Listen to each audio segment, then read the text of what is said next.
Welcome to a world that shone with ceilings garlanded in gold, where sandals were sapphires and silence had its own pecking order. Today's video is all about Byzantine bling, imperial grandeur and courtly display, a trip through a society where flexing wasn't just an option, it was a divine game plan. And we're talking the power of purple, thrones fashioned from hammered gold, etiquette so strict that it made military drills look casual.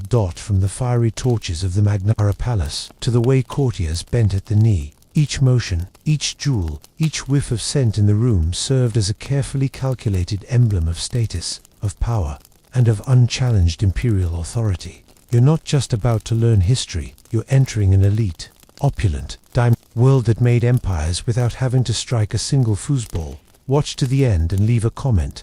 How does it make you feel to parade through the glittering precincts of Byzantine bling? Shock, admiration, perhaps a weird compulsion to put on purple robes and then demand ceremonial applause? Let me know. And now it's time for the deep dive. The Byzantine Empire didn't merely endure, it sparkled for centuries. At its core of its political machinery was a scintillating sacred theater of power, every robe, gesture, and mosaic murmuring power. The emperor was not only a man, he was God's shadow on earth. To see him was a passage down streets of sacredness, the removal of a piece of gold leaf from the sacred relic.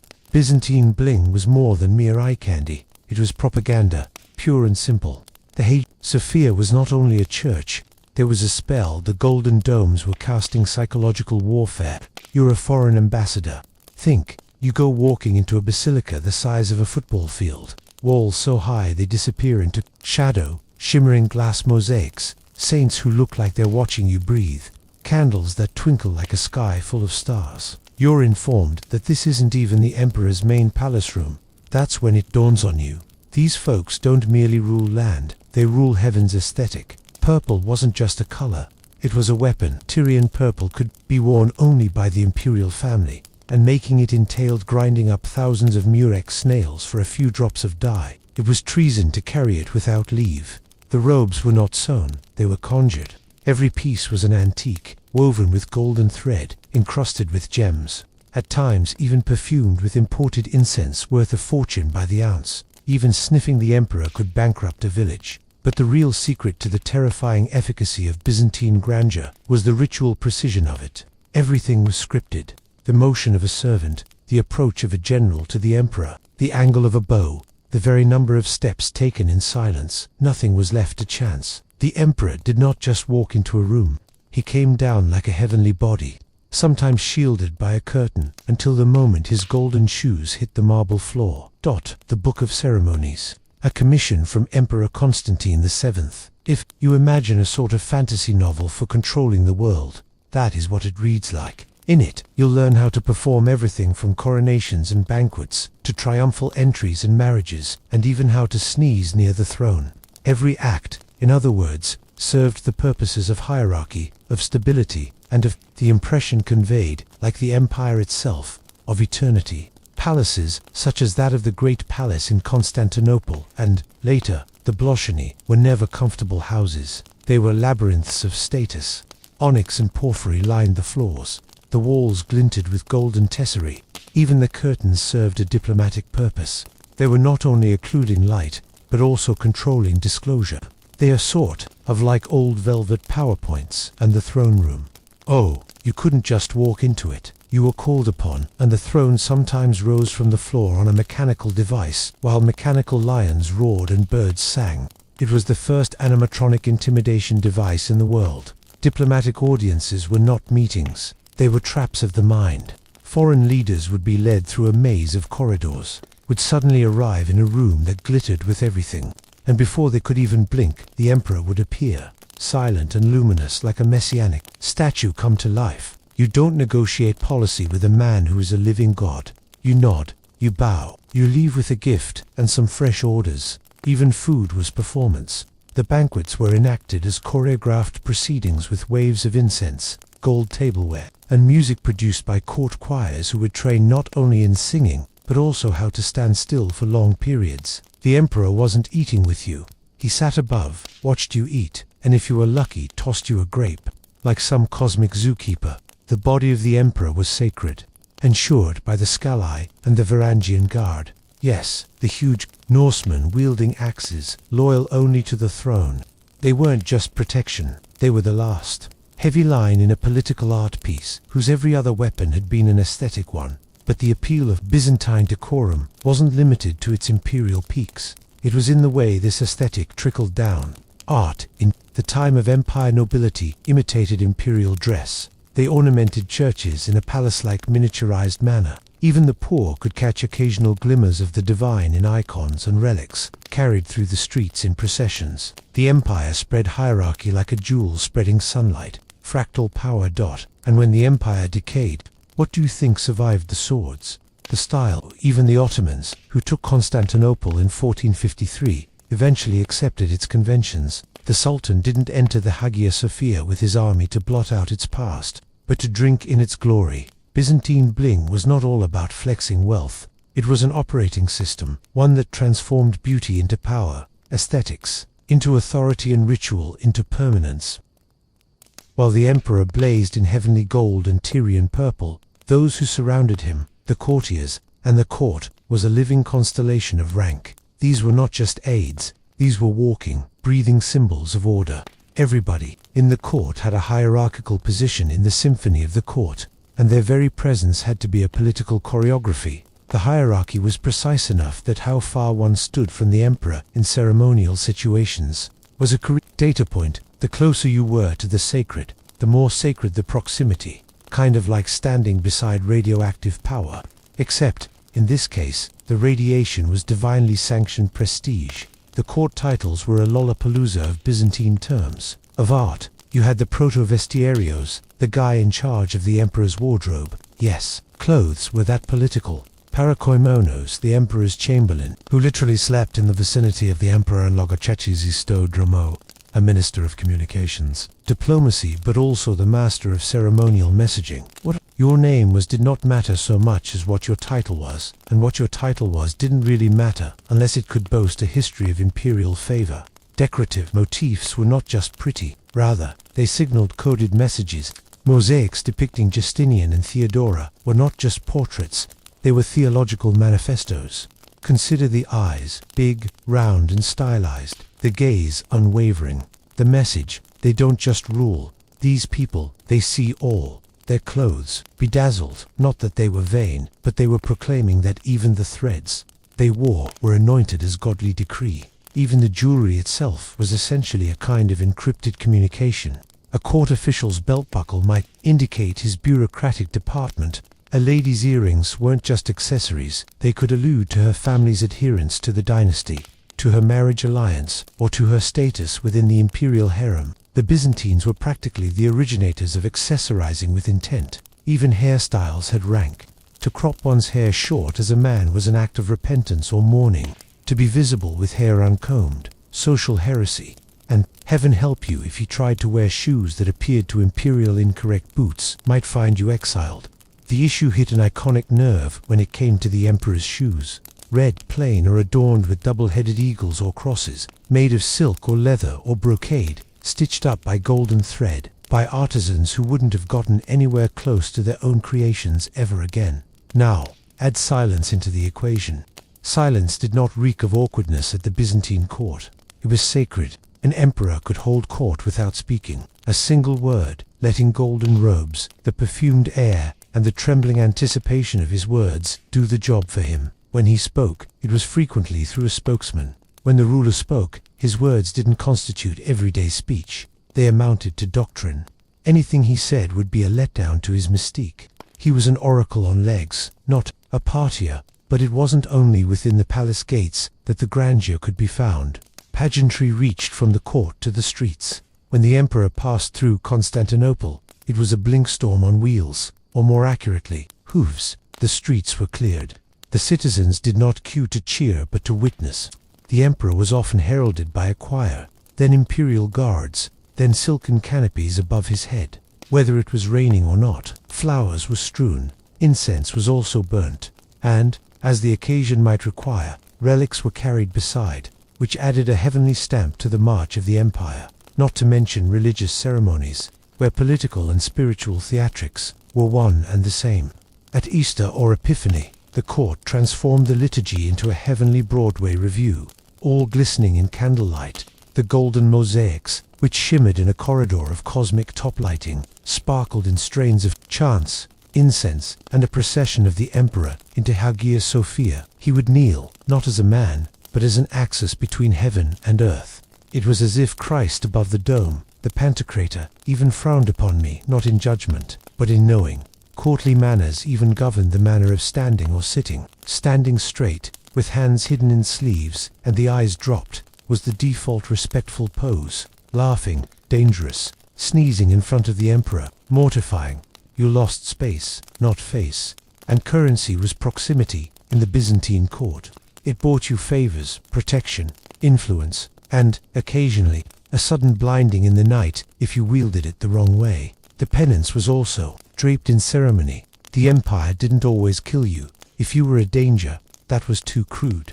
They'd blind you elegantly. They will have a red-hot poker, yes, but it will be wielded in a chamber lined with incense and chants. This wasn't callousness, it was order trying to reassert itself.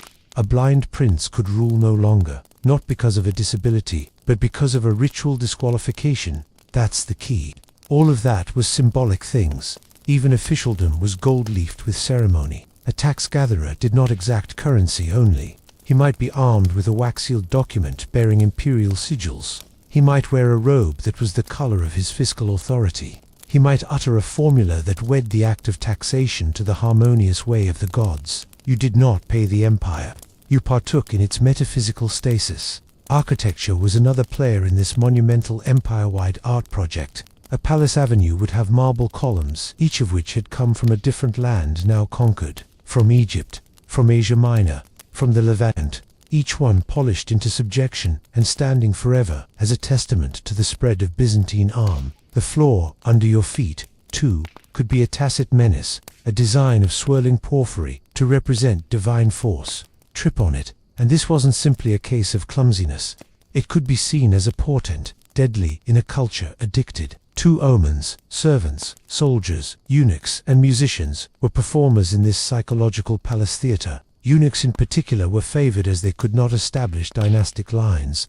Their gender liminality rendered them as mystical, otherworldly, and many of them achieved high positions in the church and imperial administration. They were living contradictions, loyal but not part of bloodlines, powerful yet also seen as non-aligned. Even sickness was treated ceremonially. If the emperor was sick, it wasn't made public immediately. Instead, symbols shifted fewer performances. A duller spectacle at processions, whispered prayers added on to the public liturgies. The court never showed signs of weakness.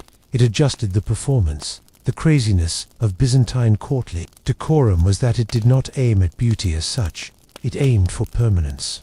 And every golden icon, every bow, every gemstone was more than mere display. It was part of an empire-wide effort to escape time. The Romans also had legions. The liturgy was what the Byzantines had. If Rome ruled by sword, Byzantium ruled through spectacle.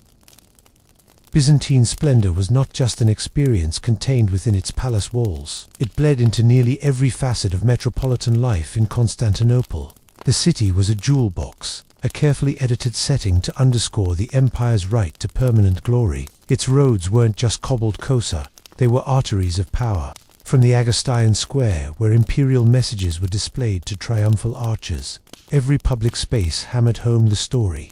This city is heaven's mirror, and the emperor is its divinely mandated reflection. At the heart of this municipal theater was the hippodrome, a racing track where entertainment, politics, and imperial power met and clashed. This was more than just a place to watch chariot races. It was a crucible for loyalty and public opinion. When the emperor presented himself in the imperial box, he was in imperial regalia, and it wasn't a race he had come to see. It was sovereignty being performed. The crowd would chant, cheer, or occasionally confront him with slogans that exposed underlying tension.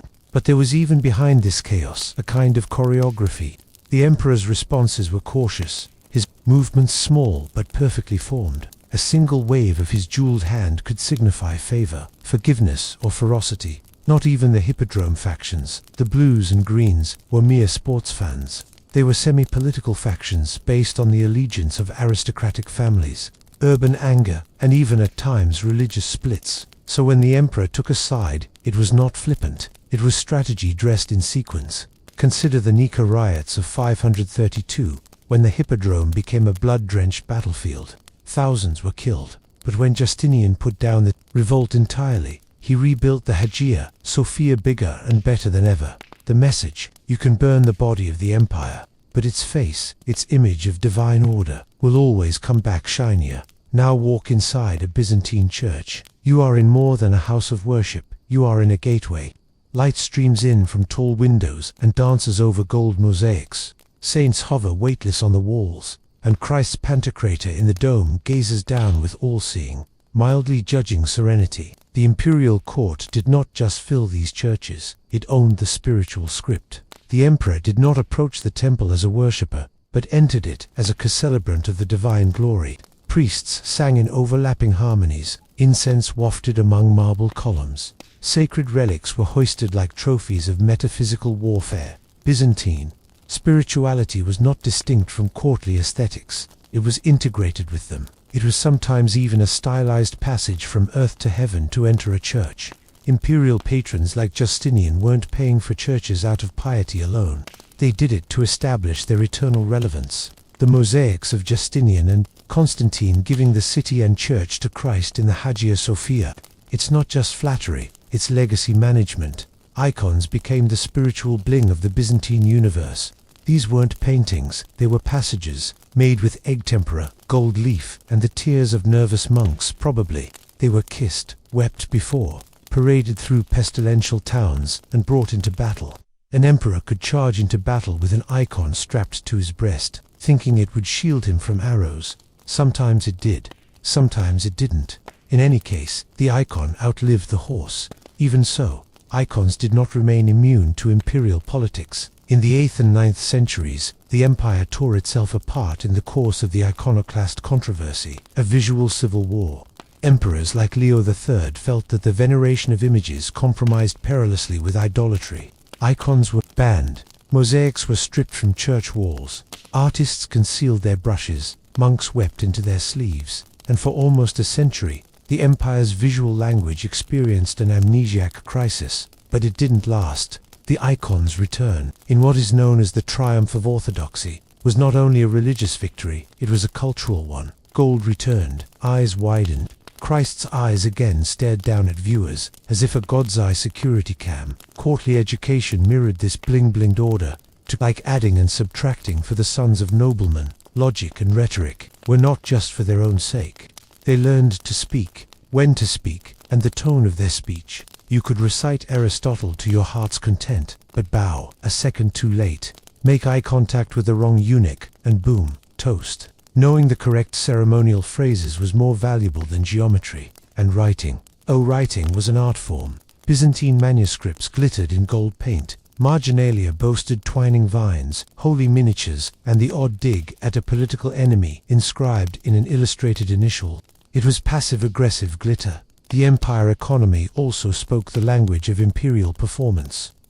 Byzantium's gold coin was the money of trust. For hundreds of years, it kept its weight and purity, and, more crucially, its visual drama. The emperor's image on the coin was there for more than identification.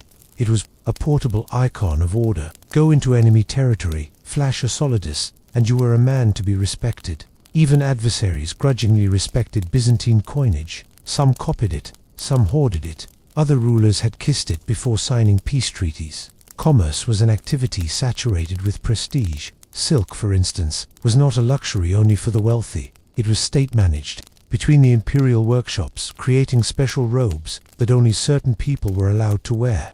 Silk was once contraband, until Byzantine spies, supposedly, smuggled silkworms out of China in hollowed-out walking sticks. Spycraft for fashion.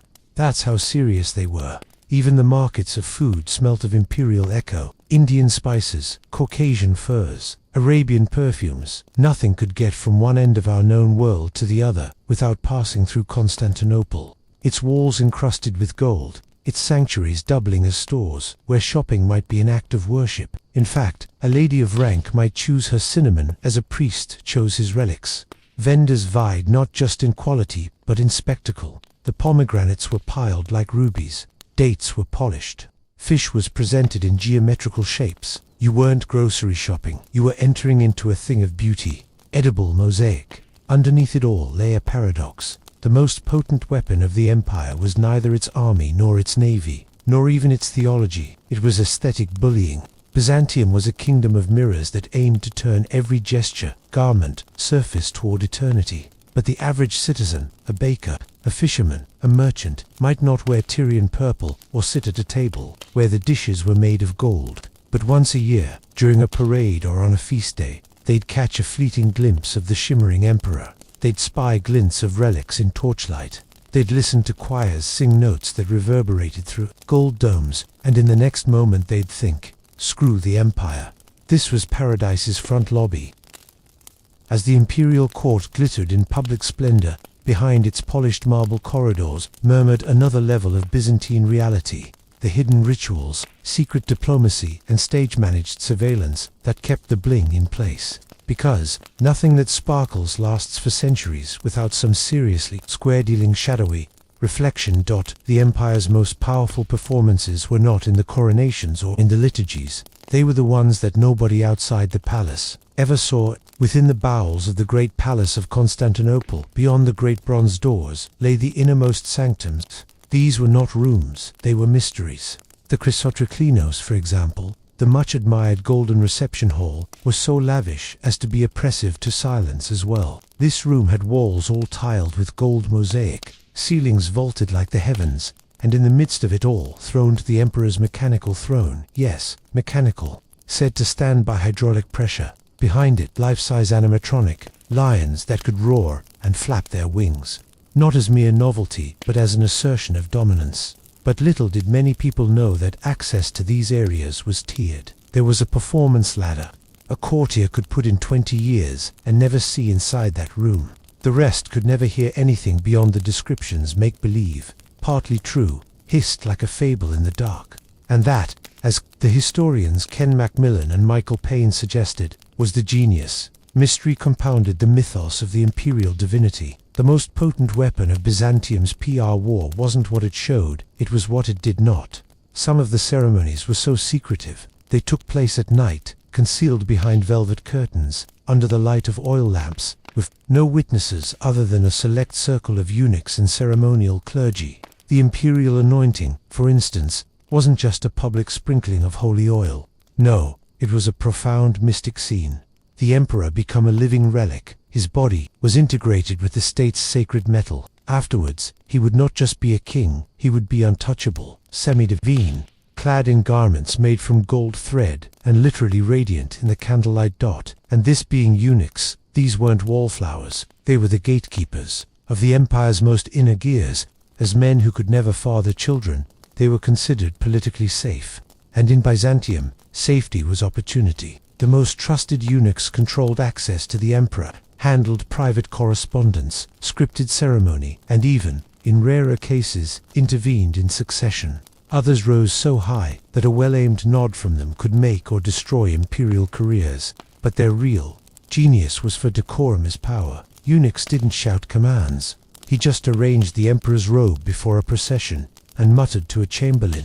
The entire empire could adjust its posture collectively. Consider them human algorithms, silent, effective, precise. Now, let's discuss diplomacy, or rather, Byzantine soft conquest. The courtly weapon mightier than the sword. The gift, it wasn't just envoys with documents that the empire sent. It sent experience packages. When a foreign prince came, he could be given robes of imperial silk workable nowhere, gem-covered crosses, gold coins, in which the emperor's divine face stared at his, and, just to seal the mental checkmate, an audience in the Golden Hall, with the emperor seated like a cosmic statue, uttering no word, allowing opulence to speak. Now, what did those rulers from over the sea do? They returned home and tried to replicate it.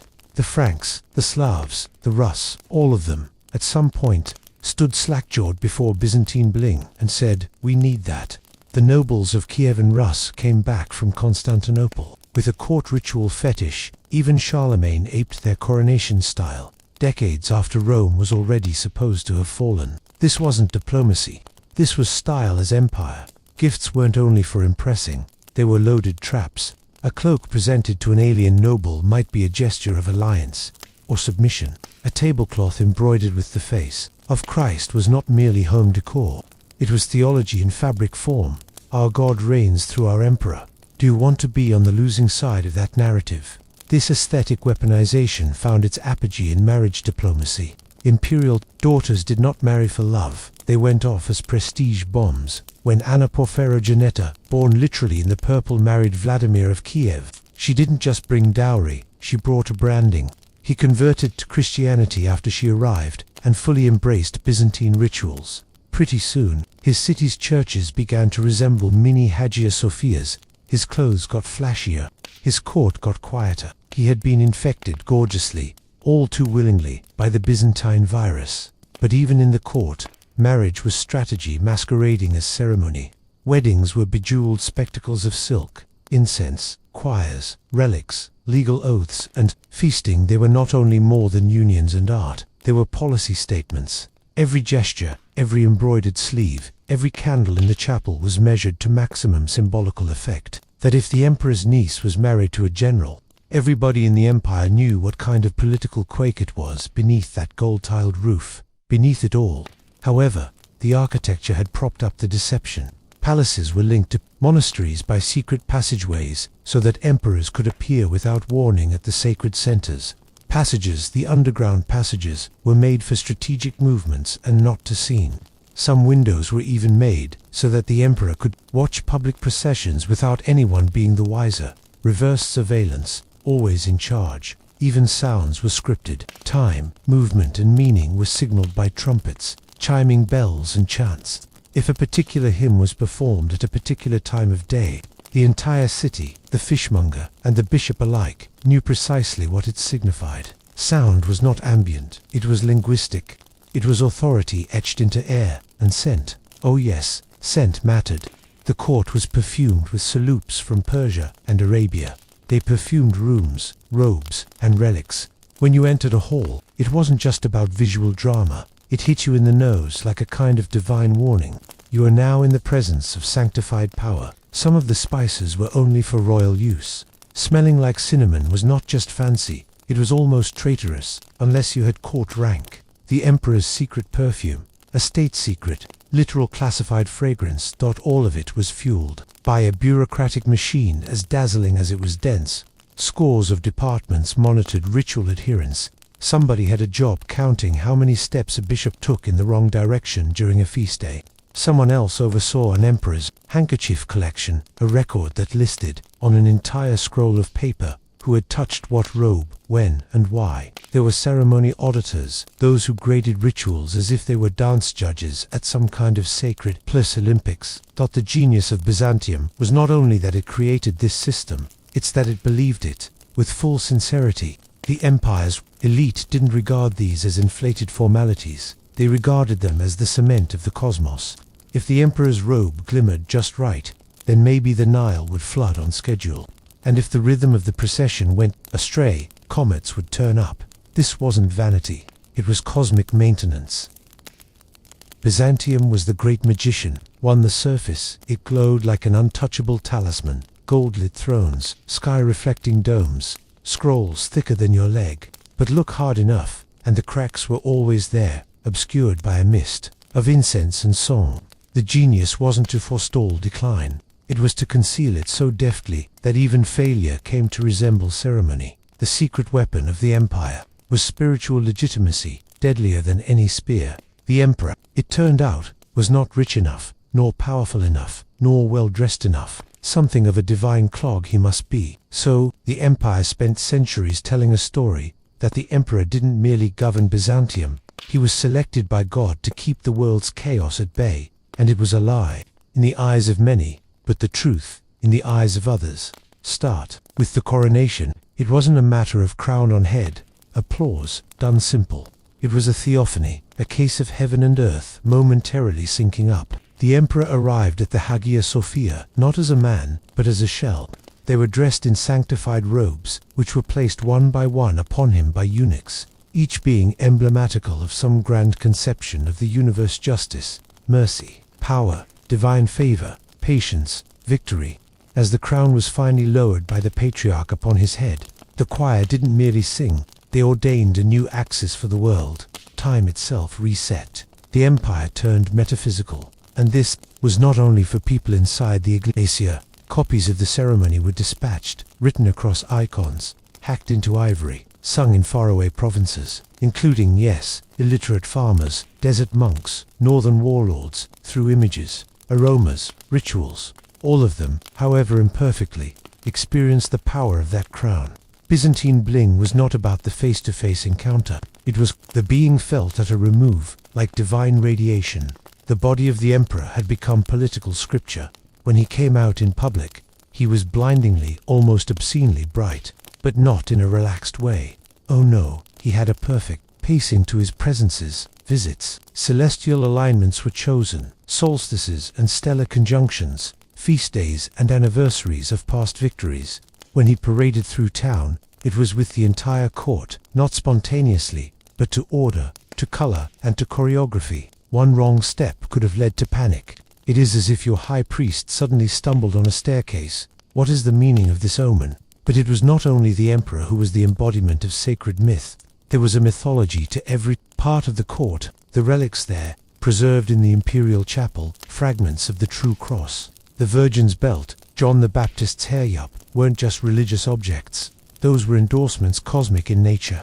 Ownership of them allowed the empire to hold the backstage props of God, because it was the backstage at sieges. The relics were taken out to the city walls by barefoot monks robed in gold. The message was clear: you're not just defying us, you're defying the divine narrative. And when things fell apart in catastrophic ways, when barbarians scaled the walls, or generals defected from the cause, Byzantium didn't panic, it doubled down on the story. The empire didn't collapse, it was tested. A bad emperor, that was a brief hitch in the sacred matrix.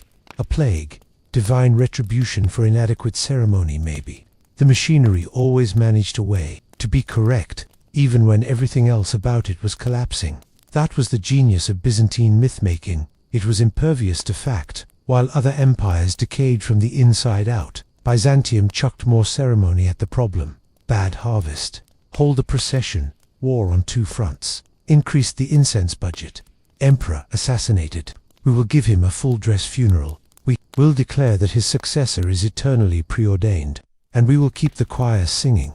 But don't believe this is delusion. It was strategic genius. Few regimes have understood human psychology at the level the empire did. People want meaning. They crave drama, mystery, ritual. Byzantium delivered all of it to them, gift-wrapped, beautifully soft-voiced, to a choir. It didn't rule by brute force. It ruled with a narrative infrastructure so fully realized, humans were willing to put up with poverty, war, and scandal to continue being part of the same story. Art, too, served this myth. Byzantine icons were not about realism. They were about spiritual geometry. Flat faces, gold backgrounds, almond eyes. These weren't slips of anatomy. They were codes of design, meant to alert you to the fact that these beings lived in another dimension. You weren't watching them. They were looking past you. Even the buildings articulated this godly language. The Hagia Sophia wasn't constructed with buildings in mind. It was intended to evoke the sensation of entering the vault of the sky. Visitors wrote that they could barely make out where the building left off and the sky started.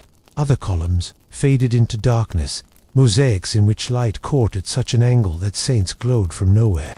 The dome wasn't just elevated, it was hanging, a sign of suspended divinity, and within it, the emperor didn't sit among the people. He was in an enclosed area, the solia, raised above the people, surrounded by guards and cannons. It was a visual sermon. Here you may pray, but this man conducts the prayers of nations. Even death was gilded. For that matter, imperial funerals didn't actually seem like funerals at all. They were ascendants. It was anointed with sacred oils, dressed in ceremonial clothing, and buried with treasures and the imperial insignia. But the singing didn't stop there. Days of chants, public mourning rituals and visual displays ensued, not to mourn, but to perform the drama of the peaceful transfer of power. If you get another leader Cold War poker, all you need is some kindling, and Byzantium would be more terrified of anarchy than it is of death. So it made dying one final act of eternal command. And the crowning irony, this empire that obsessed over eternal images, long somehow endured, as kingdoms toppled around it, as dynasties erupted and faded like firecrackers. Byzantium just kept its show going for more than a millennium, not because its armies have always been the mightiest, its emperors the wisest, but because it was the greatest illusionist in the history of the world. It created one in which rituals stood in for doubt, where gold concealed violence, where incense overpowered the smell of political betrayal, and somehow it worked. For centuries, Byzantine Bling wasn't decoration, it was strategy, it was defense, it was wizardry in prettier robes. Over the passing centuries, the Byzantine Imperium shrank, not in show, but in terms of square mileage. Its golden halo wasn't gone, but the territory behind it grew thinner and more precarious, as if the gold leaf had been stretched too far. And yet the rituals didn't dissipate, they intensified. As the empire's muscles atrophied, it redoubled ceremonial muscle memory. By the 13th century, Byzantium was the spectral form inside a crown, still garbed in silk, still chanting, still radiant, but manifestly circled by enemies. Hungry, resentful, Latin West loomed. The Seljuks drove from the east. Venice smiled at both sides while preying upon them. But in capital, the empire behaved as if the old, whispered gods of empire still spoke to them from the mosaic tiles. There were no more emperors commanding hundreds of thousands square miles, but there they were walking under domes with the same unhurried tread. The thrones were still golden, the robes still bore the dragons and crosses they'd long been embroidered with. Audiences were still staged. This time, however, the foreign ambassadors were wealthy. The empire was putting on a show for its creditors. One of the oddest facts of late Byzantium was that ritual outlasted means. The imperial court still put on coronations involving multi-day feasts and processions 10,000 candles strong, even if it had to take out loans from Genoese bankers to pay for them. During some years, the emperor wore more jewels on his body than there were coins in his treasury. But perception was reality. So long as the court glittered, the world supposed that Byzantium was the heir of spiritual empire. The emperors of the later days were frequently philosophers, theologians or poets, because ruling armies was no longer on the menu. They inwardly turned, they became obsessed with ceremony, theology, and signs. John VI Kantakisinos was a monk as well as a statesman. Counter-knowledge was not the cause of the Greek writers that Manuel II was addressing, but rather it was, in different ways, and with varying degrees of articulacy, the Greek world's response to a world that had grown more complex and threatening, rather than, as in Bohemon's world, more congenial and hope-giving, suddenly through the extension of the frontiers of our knowledge. Manuel II was both a man of the world and a man outside that world. He could compute higher mathematics, write letters in Latin as well as recite poems in what he would have called the vulgar tongue. But he did not know, and could not know, what kind of defense of Christianity the Greek world could offer to traveling scholars from the Latin world to whom he was to write letters that survive to us even as they are being declaimed. 85 End. Writing to the Pope, in the Pope's and the Greek Emperor's mutual eschatological moment. Manuel II corrected Latin grammar. These were emperors who reigned with symbols as much as swords. The imperial remains, once signs of divine blessing, could be conceived as currency. Crowns and robes, bits of the true cross were pawned to Western monarchs for one more feast, one more embassy, one more prayer that this time, maybe, salvation lay in a crusade. Incense was still being burned in the Hagia Sophia by the Byzantine court, but sometimes the smoke was from fires that hadn't been paid for and were being lit by desperate monks to keep the warm illusion alive. Yet, decorum never wavered, but the Book of Ceremonies was retained. Eunuchs and chamberlains still had positions that mattered. While the walls of the city cracked, a visiting ambassador would be heralded with trumpets, and he would be ushered past crumbled statues that velvet-clad attendants pretended to have observed in their glory, and down into chambers where the emperor still came forth behind a curtain, dressed in a robe worth more than the village of the perspiring man who was shaking the imperial hand. And the people, Constantinople's citizens, still had the faith. In 1453, the night before that attack began, the Hagia Sophia was filled with people, not only praying, but gathering to see the illusion for the last time. The final emperor, Constantine XI Palaiologos, remained in full regalia rocaborn, imperial purple, cloak, crown, sword. Even as he knew that this was the end, he didn't run, he didn't retreat. He was a character who loomed over the final act of the longest-running political drama in history. Even the fall of Constantinople came wrapped in prophecy and symbolism. Tales spread of angels lifting the final emperor off the battlefield and rendering him as marble, to emerge again one day. The empire was over, but the look refused to die, and therein lies the haunting power of Byzantine Bling. It never required territory to exist. It existed in ritual, in fabric, in flame. Even after the Ottomans arrived, they took up a good deal of Byzantine habits. The Sultan was filled with awe and emulation as he entered the Hagia Sophia.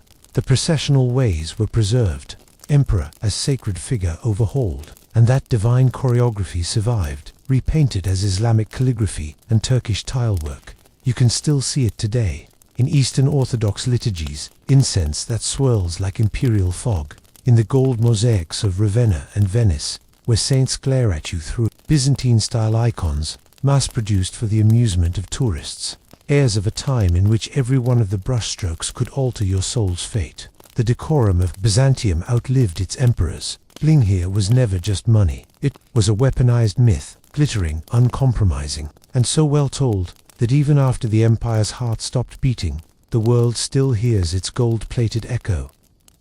Byzantium may have fallen, but its bling didn't go quietly. It scattered like enchanted pollen, east, west, north, south, embedding itself in places that had once feared or envied it. The empire's physical borders vanished, but its aesthetic empire expanded. What we call legacy was, for Byzantium, a slow-motion invasion by design. Take the Orthodox Church to this day. It breathes Byzantine air. Step into an Eastern Orthodox cathedral in Russia, Serbia, Greece, or Ethiopia, and you'll feel the same visual theology. Gold, icons, incense, candles, layered robes, hierarchies of movement. It's not a coincidence. These churches didn't borrow from Byzantium, they were shaped in its likeness. Moscow, in particular, declared itself the Third Rome after Constantinople fell. But it didn't try to create something new. It tried to reconstruct the stage, script, and wardrobe of Byzantium. Russian czars adopted the word Tsar from Caesar.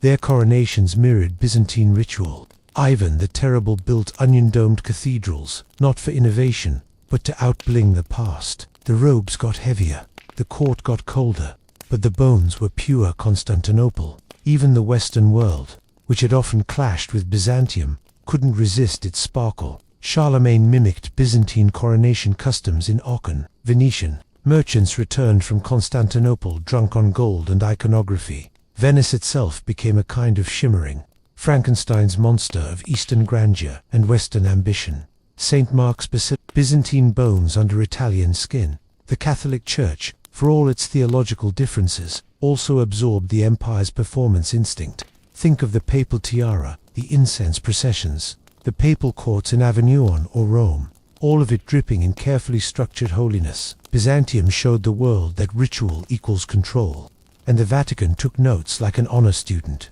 Even Islamic empires, despite ideological differences, adopted Byzantine court traditions. The Ottomans kept many of the ceremonial roles from Constantinople's palace. The concept of the Sultan as a remote, almost divine figure. Byzantine. The architectural drama of mosques like the Blue Mosque in Istanbul. Echoes of the Hagia Sophia, reinterpreted, not erased. And then, fast forward. Look at modern luxury, modern dictatorship, even modern media. And the Byzantine fingerprint is still smudged all over the place. You ever wonder why power loves gold? Why politicians still sit on elevated platforms? Why parades, red carpets, inauguration oaths, sacred music, and tight choreography matter so much in events of state? That's Byzantium whispering through the centuries. Why do judges wear robes? Why do heads of state arrive with music playing, and rows of people saluting? Why do CEOs give speeches from lit stages, backlit in halos of brand color? The structure may be different, but the instinct controlled the frame. Control the narrative is deeply Byzantine. Even fashion hasn't escaped.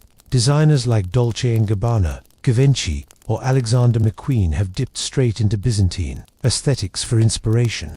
Embroidered crosses, gold thread, stylized halos, mosaics reinterpreted as fabric. It's more than homage, it's brand mysticism.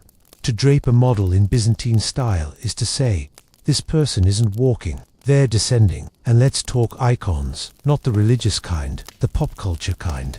Iconic literally comes from the visual grammar, Byzantium, perfected. To this day, we use the term to describe figures who are untouchable, glowing, fixed in our gaze. The modern icon is framed, curated, lit, and revered, just like those silent saints from ancient domes. Social media, Byzantine AF. Look at the way influencers construct identity through presentation layers, filtered light, branded aesthetics, ritual-like posting. The blue checkmark, that's courtly rank in digital form. Followers, they're courtiers. What algorithm? A eunuch with divine access. You may laugh, but Byzantium would understand it, probably more than we do, because that's the lasting genius of Byzantine bling. It wasn't just about the now, it was always about the after. The rituals were made to echo. The jewels were meant to outlast bloodlines. The icons were designed to stare across centuries. Byzantium knew it wouldn't live forever, but it designed its death so well that it became immortal by imitation. You can burn the city, but you can't extinguish a story that taught the world how to wear meaning, like a crown. When one walked through the glistening halls of Constantinople, under the dome stretched high and encrusted with mosaics of saints and emperors, the air did not just smell of incense and wax. The air vibrated with the force of history. In the very center of the great palace, silken rustlings against the marble floors vied with the low murmurings of courtiers. Every word a tiny, calculated piece of political theater. This was more than an empire, it was a show. And everyone had a role. Gold was not a toy here. It was a language. It said who you were, how near you would stand to the emperor, and how far others should stand from you. Walls shone with imported marble. Floors were paved with porphyry so rare, wars had been waged to quarry it.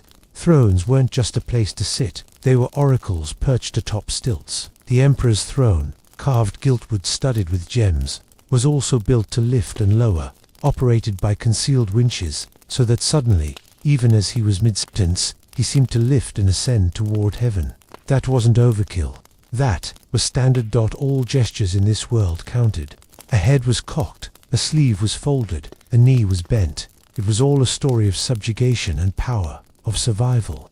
Bowed too little, and you risk insulting the basileus. Bow too much, and you might come. The Byzantines had inherited the Roman sense of glory, and combined it with an orthodox piety that was all but mystical. Imperial grandeur wasn't only about money. As it turned, Art Nouveau was an weapon. The emperor was not simply a ruler, he was a living embodiment of divine order. You were wearing a robe ablaze with pearls and boots stained in imperially forbidden purple. Nobody else could wear that color or dye. Purple wasn't fashion, it was fire. Reach for it uninvited, and you burned. Even when they seemed to be hollow ritual, the ceremonies were actually high-stakes political games. And the act in the hippodrome, where fiercely parochial factions like the Blues and Greens roared their approval or disdain, were more than just entertainment. There were public referendums, tacit threats, loyalty tests. Make one misstep, and you could find yourself losing not only your title, but your balls axed off before being packed off to a monastery, with only a loaf of bread and a bread-bereft donkey for company. Within the palace, eunuchs wielded power, negotiating a labyrinth of influence with deadly precision. They couldn't have children, and that made them safe in a world that trembled in fear of shadow dynasties. Some eunuchs wielded more power than generals. Others kept the emperor's wardrobe, less a matter of matching fabrics than maintaining the visual script of legitimacy. If the emperor put on the wrong cloak at Easter, whole regions could rise in theological revolt. The court manuals, dry, meticulous, bordering on paranoid, detailed how to behave down to the millimeter. The Book of Ceremonies had the feel of a divine sitcom scripted by an obsessive-compulsive control freak. At the time the ambassador enters, you must not look directly at him. Do not address him. Wait for the curtain to come up and bow 3 times, but not 4. 4 is heresy. Each move was steeped in centuries' worth of provenance and symbol. The bling of Byzantine wasn't all visual extravaganza. It was the skin of the state. I preserved the empire from chaos, rebellion, and the cruel indifference of history.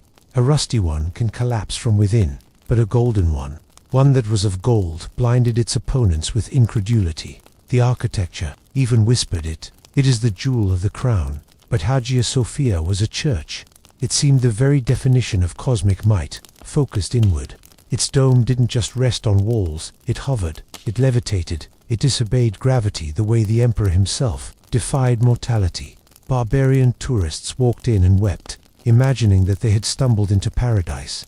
Mission accomplished. But the government glory came at a price. The ceremonies that had maintained the stability of the court also made it fragile. The preference for image over innovation allowed the Byzantines to dawdle until the Ottomans arrived. They were still squabbling over iconography when the walls were breached. The empire that had once petrified Persia and Rome now seemed burdened by its own glittering customs, too stiff to duck the sword that history swung its way. And yet there is something awe-inspiring about a system that managed to last for more than 1,000 years, and that didn't do it by brute force alone, but through style. A court whose silence spoke louder than its shouts. A civilization that had chosen pearls over pistols, veils over violence, at least until the masks came off. To know the real Byzantium, you don't read its wars. You study its wardrobes. You don't read its laws.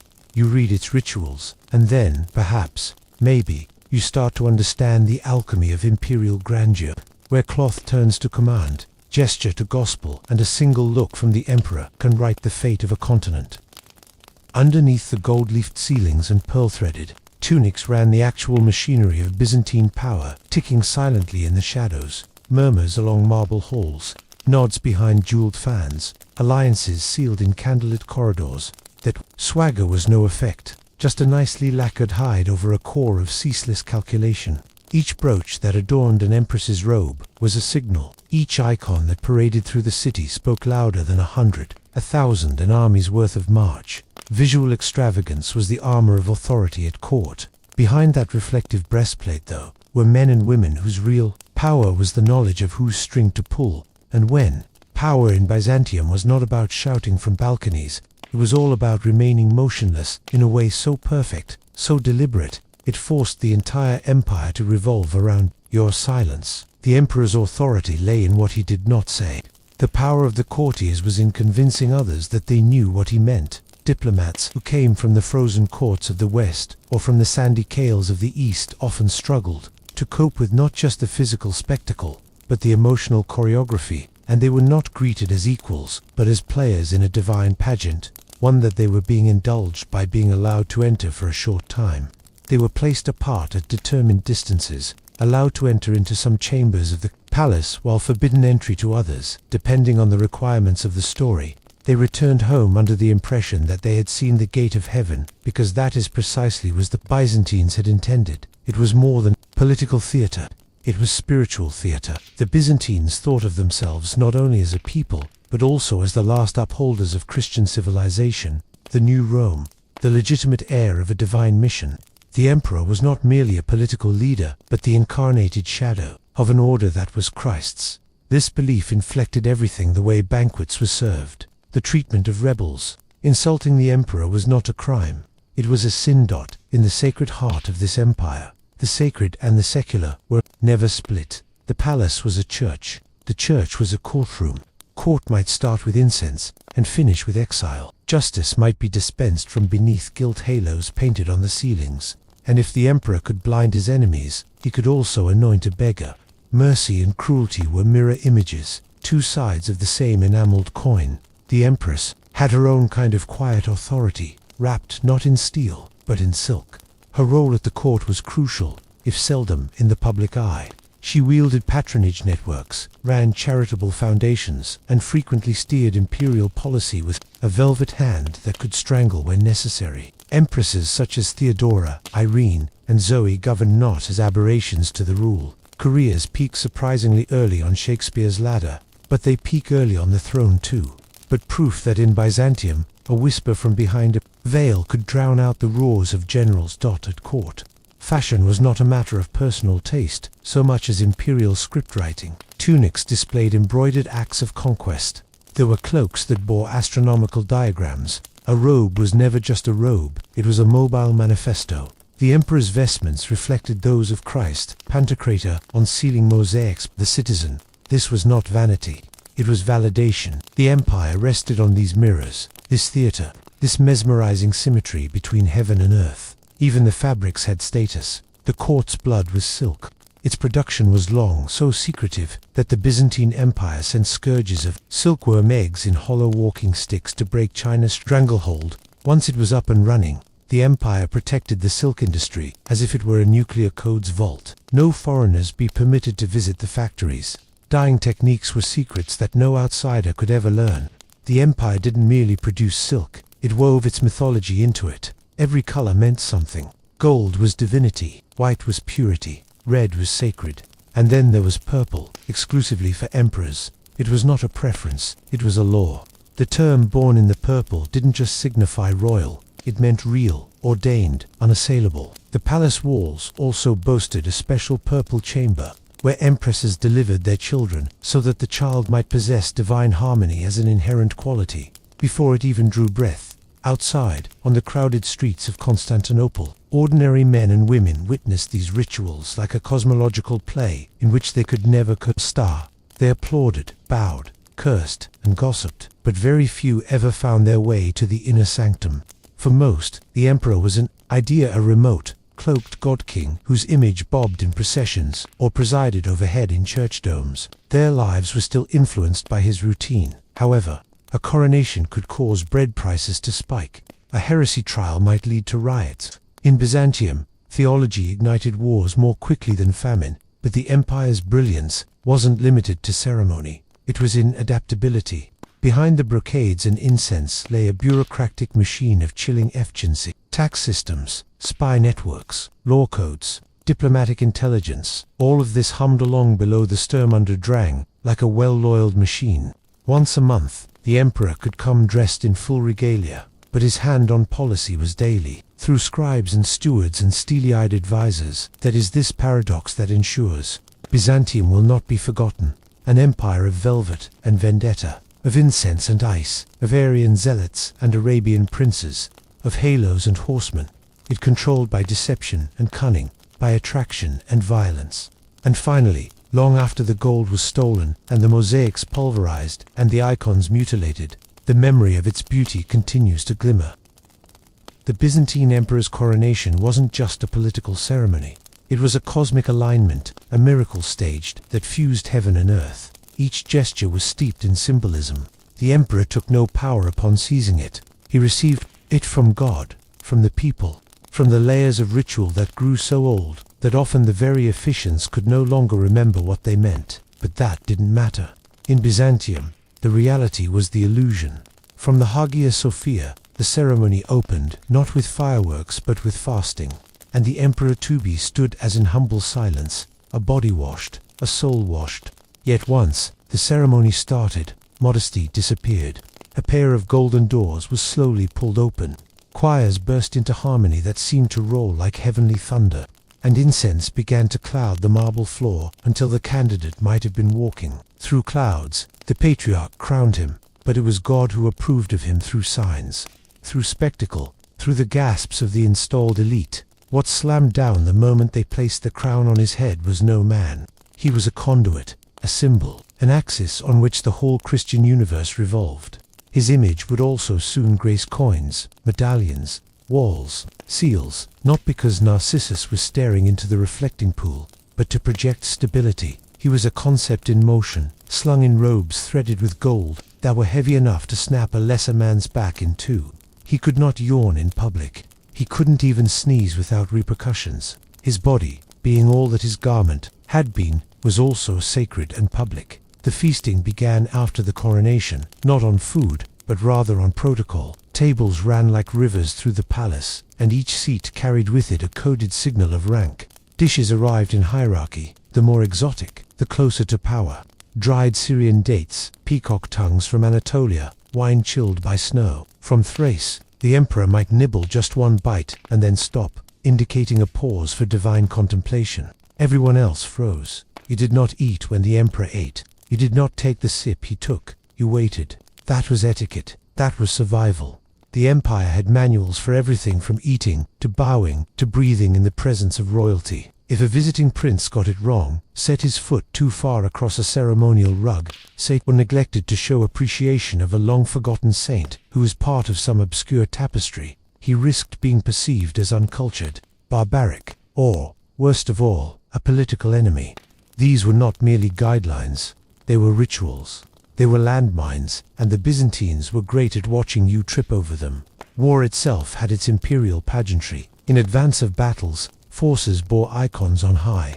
The banners of the military displayed a Christ, a Virgin, or the reigning emperor. Soldiers thought that their victories were preordained in the heavens, their defeats punishments for lapses in faith or courtly order. A Byzantine general did not merely organize tactics, he conducted a metaphysical symphony of omen reading, reliquising, and saint-invoking. Some, like Basil II, were warriors who struck terror on the battlefield. Others, like Constantine, 7, never even held a sword but wrote the books that told everybody else how to wield it right, in ceremonial contexts. That is, this combination of raw power and ritual was what allowed the empire to outlast Rome's collapse. Others relied on their legions. Byzantium relied on legitimacy. When legitimacy was strong, it was still a field on which an underfunded army could win. Once legitimacy cracked, not all the cataphracts on the planet could stop the rot, and yet there was always danger beneath the robes and the etiquette. Court life was a pressure cooker, a cauldron sealed with perfume and blood. Passion bubbled in back. Emperors had their own cousins blind them, throttle them with silk cords from the guards they trusted, and even banished them to islands where the only guests were salt air and harsh gales. A palace smile was often about betrayal. You never know when a promotion might be the prelude to being poisoned. It was all part of the game. To a stranger this might appear dysfunctional, but to Byzantines it would have been divine equilibrium. The grandeur was not decoy and cover.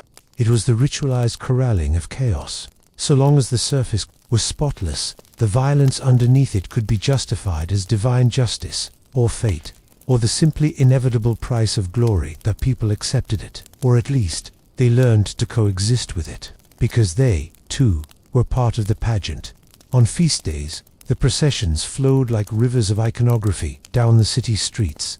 Residents filed up to watch the emperor march beneath canopies of silk, held by eunuchs in meticulous formation. Music followed. Incense followed. The city became a breathing portrait, each individual a tile in the grand pattern of hierarchy. And when disaster struck, a fire, an invasion, a plague, the public didn't necessarily criticize the emperor openly. They blamed the rituals. Perhaps the processions weren't right. Perhaps the saints were angry. Perhaps the order had been disturbed. Fix the ceremony, they thought, and the world could be cured. This is why Byzantine bling wasn't only look-at-me fashion. It was the seams that held the universe together. This was why emperors spent fortunes on relics, not because they were silly, superstitious boobs, but because a saint's hand or a bit of the true cross was an act of geopolitics. It meant the dispensation of divine favor had a postal address. Pilgrims came, gold flowed, legitimacy solidified. There, in Constantinople, when it held the crown of thorns, it was more than mere treasure. It was evidence that heaven had an embassy, and it resembled, more or less, a palace wrapped in domes. In the scented corridors of Byzantine authority, eunuchs were the shadows that the empire cast, silent, deliberate, and impossible to ignore. They were the paradox of the empire incarnate, having no real power in theory, but all too often the main one in reality. Deposed of dynastic fatherings, they were faithful watchers of the dynasty. They were everywhere and nowhere, a reminder that power in Byzantium wasn't outwardly visible, except that it really and constantly was, pulsing, with iron certainty beneath the gold thread. From chamberlains to admirals, eunuchs achieved stations unheard of in other empires. They managed ministries, directed palaces, led armies, and taught emperors. Some were bred into servitude, and others selected at a young age and molded into precision instruments, because they were the jeweler to their souls, the way that mafia were jeweler to the gemstones, meticulously, obsessively, with deadly accuracy. And when they did, it was always behind curtains, behind smiles, behind the silken veils of decorum. It was not simply that they were neutral, it was their proximity. A eunuch could spend more time with the emperor than with his own family. They managed access, who got an audience, who got stiff-armed, who was whispered about over the morning wine. Some used this power as a scalpel. acting as young surgeons would. Others allowed it to drip slowly, until every body around craved their favor like thirsty plants the dew. They defined the courtly ballet, and they were educated in the use of rhetoric, in protocol, in the sacred texts of palace comportment. Their motions were choreographed, their speech tuned to a musical pitch of inoffensiveness. They were walking rituals, sanctified functionaries, who knew when to look down and when to raise an eyebrow, a gesture that could, in the Byzantine court, resound like thunder. Some eunuchs became infamous. Joseph Bringas, who had been absolute ruler of the empire during the reign of the young Romanus II. Basil the Capanos, who played through reign after reign like a game of chess, always 6 moves ahead. They were not villains. They were necessary. In a palace fueled by suspicion, an asexual was a force for stability. The barren man made an excellent seedbed for imperial confidence. But it was not only eunuchs who kept empire.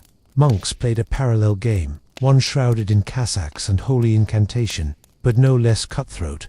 Monasteries weren't just places of refuge. They were nexus points for information, landholders, ideological engines. One well-positioned monk could influence policy with one sermon. The mood of a synod could be altered by a letter from a desert hermit. The emperor ruled the city, but the monks often ruled the emperor's conscience. These men of God wrote the chronicles that outlived the emperors. They wrote the hymns that sanctified state victories. And when heresies appeared, and they did so frequently, they argued with a ferocity that sometimes sounded awfully close to academic warfare. Byzantine theological councils did not just split hairs, they split empires. A difference of opinion about Christ's will might result in riots, assassinations, or imperial exile. And yet, theology and theatre were always close. The controversy was not only a religious change. When icons were outlawed, something that has been made legal and visible and seen had become suddenly illegal and invisible and unseen. It was a visual revolution. The walls, suddenly, were cleaned. Mosaics were chipped away. The faces of saints vanished, and in their absence, the people witnessed power unraveling. The reinstatement of icons wasn't only a doctrinal victory, it repaired the face of the empire, its identity, its celestial branding. Women also had both visible and concealed roles to play. Behind every emperor was an empress with her own court, her own network, her own dreams. A few even reigned in the name of their sons. Others ruled outright. The Empress Theodora, a circus girl who dominated imperial policy with her razor, wit, and fiery convictions. Irene, the one who had the gall to name herself Emperor, not Empress, had used her son as a tool, and then discarded him like a dusty tapestry. Power did not discriminate. It just needed a little bit of the right kind of choreography. Empresses patron-funded churches, managed charitable establishments, and shaped representations of divine womanhood at court. Their raiment was as good as the king's, with veils of fine linen from across the Caspian, and jewels for slippers that never trod upon dust. When they paraded in rows, the crowd not cheered but stood in reverential silence. A look from an empress could mean more than a decree. Art in Byzantium didn't merely decorate, it was sacred performance. A mosaic wasn't a picture, it was eminently tactile theology. Every tesserae was a prayer, each fresco a wordless rite. Artists didn't put their names on the work, because it wasn't theirs, it belonged to the divine. But everyone knew which monasteries had the best painters, and which court workshops produced imperial commissions. Prestige was counted in gold leaf and lapis lazuli. Not applause. Architecture worked the same way. Buildings weren't structures, they were sermons in stone. It acted as a church, but the Church of Saint Saviour in Cora and its swirling representations of Christ and the Virgin were not just a church, it was a philosophical proposal in pigment and plaster. The angle at which the light strikes an edge at a particular time, it was all intentional, an act of architectural miracle in the service of the ineffable dot. In that world, all things had order, everything meant something. From the costume-style layering of the robes, to the number of times one genuflected every day, to the precise distance between candles, to the exact angle incense trails meandered, everything became one more syllable in the sentence of the empire. And when one part of the equation broke down, the sentence collapsed. That's why decorum wasn't a choice, it was essential. Byzantium was not afraid of chaos because it did not know what it was. It feared chaos because the party knew it all too well. In the sprawling ceremonial calendar of Byzantium, time itself was woven with meaning, each feast day a thread in the tapestry of imperial control. The year was not a bland measure of time, it was a sacred event, not separated by seasons, but by spectacles. Every saint was an act, every procession a script, and there, in the midst of it all, was the emperor, not as an observer or bystander, but as the star in the largest liturgical spectacle ever staged. On holidays, the entire city changed complexion. Market stalls shuttered, bells pealed. From every dome and chapel, civic life took pause, as if heaven had stopped spinning just to observe. The streets were lined with people, there to witness, not gawk. As the emperor stepped out of the palace, draped in ceremonial gold with diamonds stitched in it, he was surrounded by soldiers in armor that shone like mirrors. But the people did not cheer. They gasped. Reverence replaced rebellion. Even the detractors are pious and gag themselves before the sacred theater of power. These rituals were not merely religious. Though they reeked of incense and icon, they were political technologies. By repeating and with ceremony, they reprogrammed the mind. They turned mystery into submission, obfuscation into a sudden clarity, and most acutely they made the presence of the emperor seem inevitable. Ritual was not only the guardian of the state, it made it omnipresent. The whole point of these events was to strengthen the cosmic pecking order. The emperor marched, not as a man, but as a walking antique. He came before choirs and banners, before readings from scripture and claims of victory. Behind him followed the relics themselves, the bones of saints, slivers of holy wood, borne on velvet cushions. The holy cargo was not the emperor's to lead. He was part of it. The court's protocol extended to the placement of clouds. If a storm threatened during a sacred procession, it was interpreted justified, a sign, they'd say. The emperor walks with the weight of heaven. Or maybe, the devil fears his step. Either way, nature went off script. Nothing in Byzantium was accidental. Even the weather. These celebrations culminated in presents, not knickknacks, but visual declarations. Coins embossed with the visage of the emperor were thrown into the crowd, not randomly strategically. Those closest to the palace got the gold, shoring up loyalty. The provinces far off furnished meaner metals. Money had a pecking order. 2 gold represented one's proximity to the throne. Bronze, you were on the periphery. Music was also a propaganda tool. The hymns sung in holy wisdom were unique in all of Christendom. It had been composed to resound in the cavernous dome and danced over the air like incense. The harmonies weren't only beautiful, they were designed to inspire awe, bafflement, even euphoria. This was not worship. It was a psalm character concealed in psychological warfare. But the faithful weren't the only ones who followed these ceremonies. Foreign ambassadors watched, and they knew precisely what they were seeing. They'd return to their kings and caliphs, not only with the details of trade terms or military might, but with information about the atmosphere of the imperial court. They described mystery, light that didn't seem to come from the sun, a ruler who didn't walk, he glided. Ceremonials for the Byzantines were a way of conveying meaning without the use of language. The empire's power didn't lie in its armies or its wealth. What it did best was get people to believe that it was invincible. Even the funerals played along. Not for an expired emperor, the simple business of being interred. He would be staged. His limbs were sheathed in layers of imperial silk, and on his chest was an array of icons. A crown lay above his head. The cortege inched through the city as though the very earth were in mourning. People cried, not only for the man, but for the end of a chapter in a book they had all existed in. The act of mourning offered a ritual of continuity. There would be another emperor before the incense had time to dissipate. The body of the old wood fertilized the legend of the new. But not all ceremonies were elaborate. Some were deceptively small. A whispered blessing, a public act of penance, a surprise stop at a church in a rough neighborhood. It was these, seemingly small gestures, which told 100,000 stories. The roar of the emperor wasn't always necessary. Sometimes he only had to stand silently, barefoot, holding a candle, his eyes upturned to the dome, as if he were expecting instructions from on high. That silence might disarm more rebellions than the stroke of 1,000 swords. And beneath these obvious rituals existed a tacit code of might. Who entered a room first, kissed the imperial ring, duration of looking in eyes, and what hand you give with. Every little thing was potentially damning. Whole careers could rise and fall on the sparkle of a bow.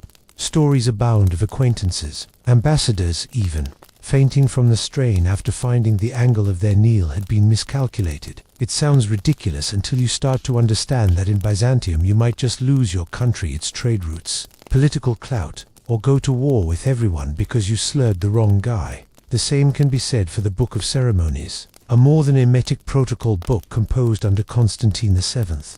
It was a plan for the coherence of civilization.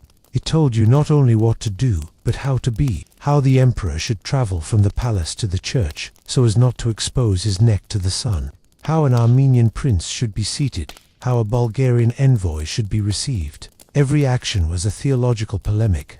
Each meeting was an imperial disquisition. These brown brick rituals regulated daily life like gravity within the walls of the court itself. Courtiers did not walk about, they orbited. They did not speak, they intoned. There was no such a measurement of time as ours, but from festival to festival, birthdays counted for less than name days. Name days not as important as coronation anniversaries. There was always a sacred rhythm, and missing the beat was, politically, death.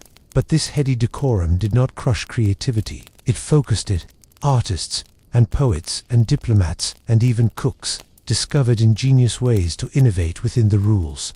You might be offered a new dish in a bowl shaped to look like a relic. A poem could signal covert praise for some influential eunuch. For Byzantium, creativity was not about rebellion. It was about sublimation. You didn't break the rules. You conquered them until they whispered your name in silence. More than a place, the throne room of the Byzantine emperor was a weapon, a stage set, a sacred cage of divine illusion made to swallow subjects in awe and stupefy them with obedience. Stepping inside was not said to have been stepping into a political chamber. It was stepping into a deliberatively staged vision of heaven. The mosaics, the throne, the silence, everything conspired to make you forget you were in the presence of a man. You were greeting an institution. Metaphysical ballast, in purple and gold dot, and the chrysotrachlinos, the golden hall, was the nerve center of that performance. Its dome glittered with golden tiles that caught the candlelight in a kaleidoscope. The walls shimmered with not just the icons of saints, but the icons of victories, processions, theological victories. A visitor entering here would hear nothing but the muffled patter of slippered feet, and now and then a song from a room somewhere at the back. Time paused. Earthly concerns were erased. You were in the eye of Byzantium's eternal storm. Then came the machinery. Yes, actual machinery.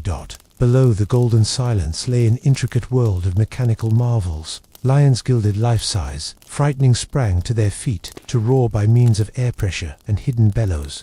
Birds of gilt chirped artful tunes. The throne could also emerge out of the ground without visible exertion.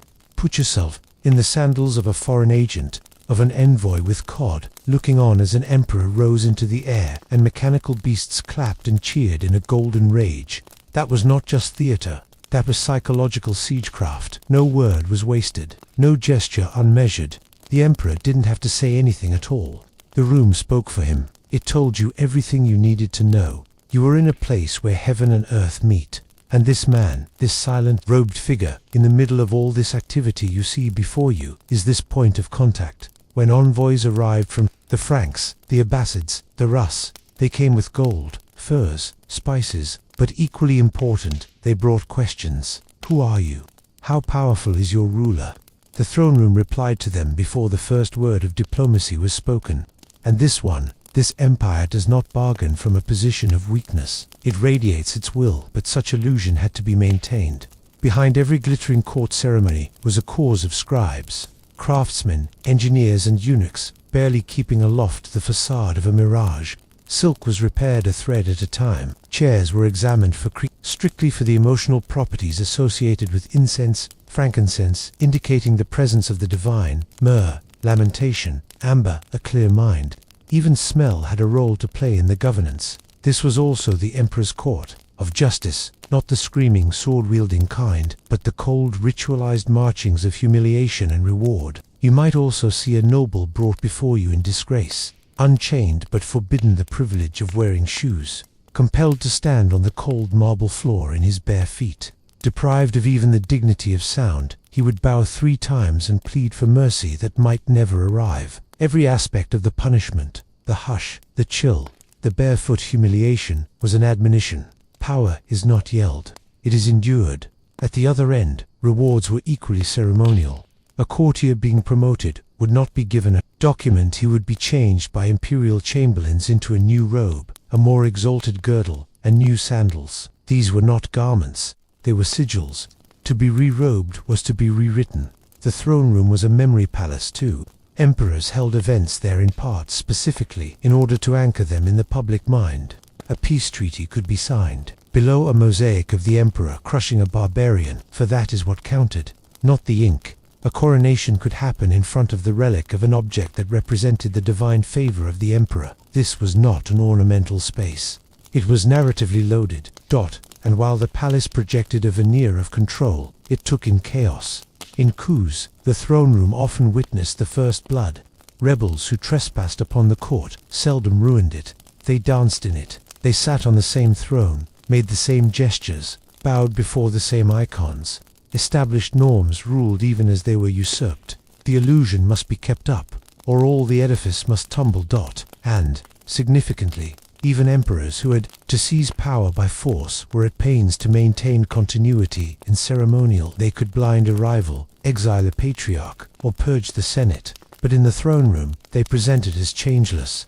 They put on the purple, sat on the lion's throne, and allowed machinery to sing its golden lullaby. The ceremony was itself more important than the blood that had led up to it. The room's influence transcended its structure. It turned up in the written retellings of Arabian travelers, in the excited retellings of scald-worn Norse mercenaries, in the hastily scribbled reports of Western envoys. It was more than a room. It was the heart of a psychological empire that dominated not only through diplomacy and warfare, but through spectacle. Even the guards at the door were in on the script. They were no common soldiers. Most of them were Varangians, fierce fighters from Scandinavia and the Rus, paid lavishly in gold for guarding the emperor. Their axes shone not only as weapons but as visual punctuation. They posed like men who moved like them, reminders that even man-eating savages kneeled before Byzantine glory. Loyalty in Byzantium was not a matter of blood. It was about performance. The throne room was a lesson for all. The truth is a script. Truth is a costume. Power is an endless performance. And in this empire of sanctified razzle-dazzle, the emperor was actor and audience, writer and role. Outside the palace walls, the Byzantine imperial ethos infused the city itself, making Constantinople a living icon, a holy engine of state and spectacle. This wasn't just a capital, it was a curated masterpiece of stone, sound and smoke. Its streets reverberated with hymns, its alleys throbbed with incense, and its pigeons even flew in stately swoops that appeared to be rehearsed under divine direction. This city was not made for comfort. It was built for symbolism. At the center was Hagia Sophia, not so much a church as a machine for creating metaphysical experiences, keyed to dazzle the onlooker with every raking ray of light. Its dome, which was impossible in form and celestial, in effect, appeared to rest on halos of windows. The columns had been torn from the pagan temples and given new Christian names. Overhead gold mosaics glittered and depicted not Christ enthroned, as in Galilee, but set in the Byzantine courts in obvious architecture. It was a church, a throne room, and a message in stone. Here, heaven touches earth, through us. The streets shooting out around the Hagia Sophia served as more than arteries. They were arteries of ideology. Processions passed through them as blood through veins, bearing the empire's sacred life, blood, ritual. Whole streets were lined with flowers on imperial feast days. The poor, so frequently wielded as the ruinous counter-argument to prosaic and sensible policy, were included in the pageantry, not out of consideration, but doubtlessly calculation. Their presence completed the performance. Their cheers were the reverberative anthem of legitimacy. Monuments stood along these roads, like bookmarks in a holy epic. It is said that the million was the empire's 0 point, where all roads and distances were measured, and that it was built here for precisely that reason. At the top of the column of Constantine was a statue of the emperor, who was costumed as the sun god Apollo, and there were nails from the cross of Christ. Statues didn't just adorn the city, they told its story. Constantinople could not be read like a map. It was read like scripture. Even the markets operated with imperial logic. The grand boulevard that cut right through the city, the Mazy, was filled with shops. not hung with signs by category, but ranked according to their proximity to power. Jewelers near the palace, official robe makers further down, spice merchants. Next to the ports, you could smell the emperor's imprint before you saw him, and if you couldn't pay for gold, you could at least inhale its scent. Architecture in Byzantium was not supposed to be about forward-looking design. It was to be invocation. Buildings repeated buildings. Churches copied imperial chambers. Palaces were sanctuaries. It was all reflection, recursion, reverence. The same domes, the same arches, the same 3 layers of meaning: political, spiritual, eternal. There is no escaping from it, since you were not meant to. Even the pipes carried holy water. The underground cisterns that supplied the city were engineering masterpieces, but their pillars were engraved with Christian symbols. The ceiling of the basilica's cistern looked as if the size of saints made it shimmer. Underfoot, there was water flowing in that very silence of the opaque spirit of truth in a sinful world. To tourists, it's mysterious. Byzantines considered it evidence that their empire functioned at every level, much of it underfoot. High Horse, the hippodrome, was the theater of politics. It was not all just about chariot races. It was a court of public opinion. The blues, the greens, were not teams. They were factions, and that sometimes meant gangs, and sometimes meant senates. Midris, they chanted policy demands. They endorsed candidates. They started revolts. The emperor had to handle them gingerly. You don't want to kill the blues by mistake and lose your crown.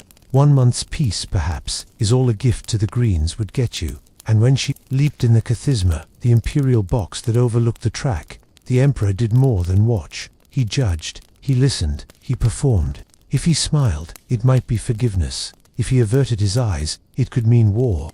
Each stir of the crowd took on the aspect of an augury. He not only ruled them, he read them. The city's people did their bit as well. They dressed up in their finest clothes on holy days. They adorned shrines outside their homes. As they worked, they sang chants. As he gutted his catch, a fishmonger might murmur scripture under his breath. A tailor might sew a small cross into each hem. Religiosidad y modas no se concebían por separado. Piety was not private, it was participatory, and often performative. Pilgrims spilled through the city like votive candles sprung to life. They came bearing offerings, kissed relics, knelt upon flagstones worn to smoothness by generations of knees. Every visit was an affirmation that Constantinople was not just a capital, it was the navel of the world. That other empires hated this place only fed its myth. Rome had fallen, Jerusalem was far, but Constantinople remained cloaked in gold and armored in liturgy. And still, the city was well accustomed to violence. Riots erupted over theology. Whole streets fled from house to house. Grown people terrified because a hymn had been misconstrued. Iconoclast mobs broke ancient artifacts only to have their children save them with spasms of nostalgia. Destruction and restoration cycled into the city's rhythm. Byzantium didn't fear ruin. It just ritualized it. Visitors from out of town would find themselves lost. It was a place where politics was done in the liturgy, where emperors walked like priests, and where churches boomed louder than any military drum. It's not like they always understood it, but they could not deny its impact. Byzantium didn't have to conquer you. It just had to be something you saw. That's how it stayed edgy. Not through bigness, but bigness of spectacle. Not with brutality, but with bewilderment. Its enemies swung swords. Byzantium raised candles. Its rivals built walls. Byzantium erected cathedrals that twinkled as though the sky were breaking apart. Even when it lost, it seemed as if it had won a moral victory, narrated by monks with so much panache that you'd swear God was keeping losing a province as part of his long-term investment strategy. And at its nucleus was the emperor, not omnipotent, but omnipresent. You could spend your life never laying eyes on him, but you saw his shadow at every ritual, heard his name in every chorus, felt his power in every rock. He didn't need to shout. The city whispered for him. In the Byzantine imagination, history didn't go in a straight line. It was a mosaic, where each moment was a tessera, each emperor a fragment in an ever-repeating divine pattern. They did not seek progress. They sought preservation. They did not worship change. They worshipped continuity. That's because their rituals never got old. They were eternal dress rehearsals of a cosmic event that had already occurred, and would occur again forever. The past wasn't even dead. It was sacred. Emperors would quote predecessors like they were quoting scripture. court rituals were rehearsed in stylized versions of ancient coronations, right down to the pronunciation of vowels. Laws were altered, but to make a closer imitation of Justinian. Mosaics were restored with older mosaics as guides, even if the colors no longer matched. The Byzantines were not innovators. They looked in the rearview mirror to determine their future direction. This seasonal respect translated to their education. A Byzantine noble was not reading science in the attempt to change the world. To interpret it, he studied rhetoric. Grammar, logic, theology were not just academic subjects, but defensive shields against chaos. Debate was their warfare. A good argument was more deadly than a cavalry rush. At court, the intellectual duel could exile a rival faster than any military tribunal, and so they created scholars, brilliant, obsessive, frequently maddening. Michael Sellos, who could declaim demotic Homer with the same ease as he could discuss angelic hierarchies. Anna Karenine, daughter of an emperor, who wrote as venomously about her father's rule in prose as you could slice marble. They did not write to educate, they wrote to eternalize. Every text was an icon, every sentence an offering. The libraries were treasure chambers, protected not by chains but liturgy. Illuminated manuscripts were copied with monastic zeal. Even their margins were important. One day, a scribbled note next to a psalm could inform imperial policy. The smallest correction might lead to a generation-long debate on doctrine. No word was too small, no error too innocent. It was this fetish of the holy lineage that was their downfall, and where change happened, it often happened violently. Reform was opposed, not because it was wrong, but because it was new.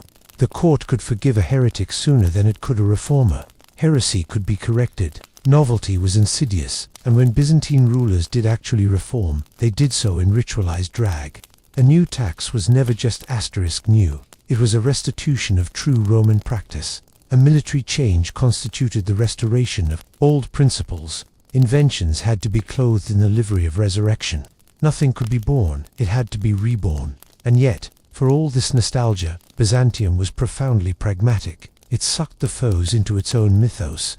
Slavic kings were made honorary Roman governors. The grandnephews of warlords married imperial nieces. The enemies were not defeated, but consumed, digested, painted into the imperial fresco. The best victory was not conquest, it was assimilation. This capacity to incorporate outsiders enabled what some historians have called the Byzantine Commonwealth, a political cultural sphere in which other nations also adopted the empire's style, religion and ceremonial logic. They were modeled after Byzantine robes. They modeled their court titles in imitation of. They hired icon painters to imitate the holy aura of Constantinople. Flattery wasn't personal, it was strategic. To gaze Byzantine was too appropriate. Its legitimacy. Byzantium looked on with a blend of smugness and paranoia. They wanted to be imitated, but not outdone. They desired satellites, not stars, and so they protected the secrets of the interior. The recipes for dyes, the scripts for ceremonies, the reliquaries under the palace. Outsiders could copy the dance, but could never catch the steps. Byzantium was still the creator of its own illusions. But illusions, however gilded, break under strain. And they came, and the pressures came in waves. The Crusaders, who came as friends and went as thieves. The Seljuks, who cracked the empire's eastern bones. The Latin occupiers who desecrated churches, ridiculed rituals, and crowned their own emperors inside Hagia Sophia with all the awkwardness of a drunk actor in a stolen cloak. And even then Byzantium continued to exist. It regrouped, reorganized, yet returned. The Paleologan dynasty returned from exile, covering Constantinople in a somewhat thinner, but no less glittering, layer of ceremonial gold. The city was poorer, the walls were crumbling, but the rituals endured. But the emperor continued on the Hagia Sophia. The choirs still sang, the candles still flickered. They continued to believe that the city was impregnable until the very end, and not out of arrogance but tradition. They had made it through Persians, Arabs, Bulgarians, Crusaders. Why not the Ottomans? The walls had stood before they would stand again. And so, they prayed, they fasted, they processed with icons. They sang the hymns that their ancestors sang when Rome still governed Britain. The end, when it came, was not just a matter of military failure. It was an existential cleavage. Mehmet II took the city not just as a conqueror, but as a demystifier. The rituals collapsed. The relics were scattered. The throne was empty. The palace looted. The illusion finally torn. And yet even now it lingers. The myth of Byzantium did not die in 1453. It transmuted. It found refuge in monastery after manuscript-filled monastery, in refugee scholars who fled to Italy and sowed the seeds of the Renaissance in Orthodox liturgies that still reverberate with ancient cadences. You can sense it in Mount Athos. Get an old Slavonic chant and you can still hear it. You can still read it in the eyes and the robes of priests, whose garments have been sewn in designs older than the churches, and everywhere throughout the kingdom hang the dragon, cycle, and fish. Blinging in Byzantium entails more than just jewels and rituals. It's the glint of memory burnished by reverence. It's the iridescence of an empire that believed in its own fable so strongly that it graduated into human imagination, where velvet governed harder than iron, and decorum danced longer than dynasty. To live in Byzantium was not just to be subject to laws, it was to enact a worldview. It was not only with rules or force that the empire controlled its people, it was a mode of grooming for them to view the world through the empire's own sacred script. Reality wasn't what happened. Reality was what people did, and when something was regularized, it was true. Your identity didn't rely on self-expression in Byzantine society. It was made on the basis of your being a part of a divine pecking order. Everything, the way you stood in church, the way you touched bread, the way you turned your head in the presence of a superior, was a sign in a spiritual drama, in which everything was symbolic, and in which God was not only the supreme and perfect character, but was also the author. You weren't an individual. You were a cog in God's imperial engine. Time wasn't linear in the Byzantine Empire.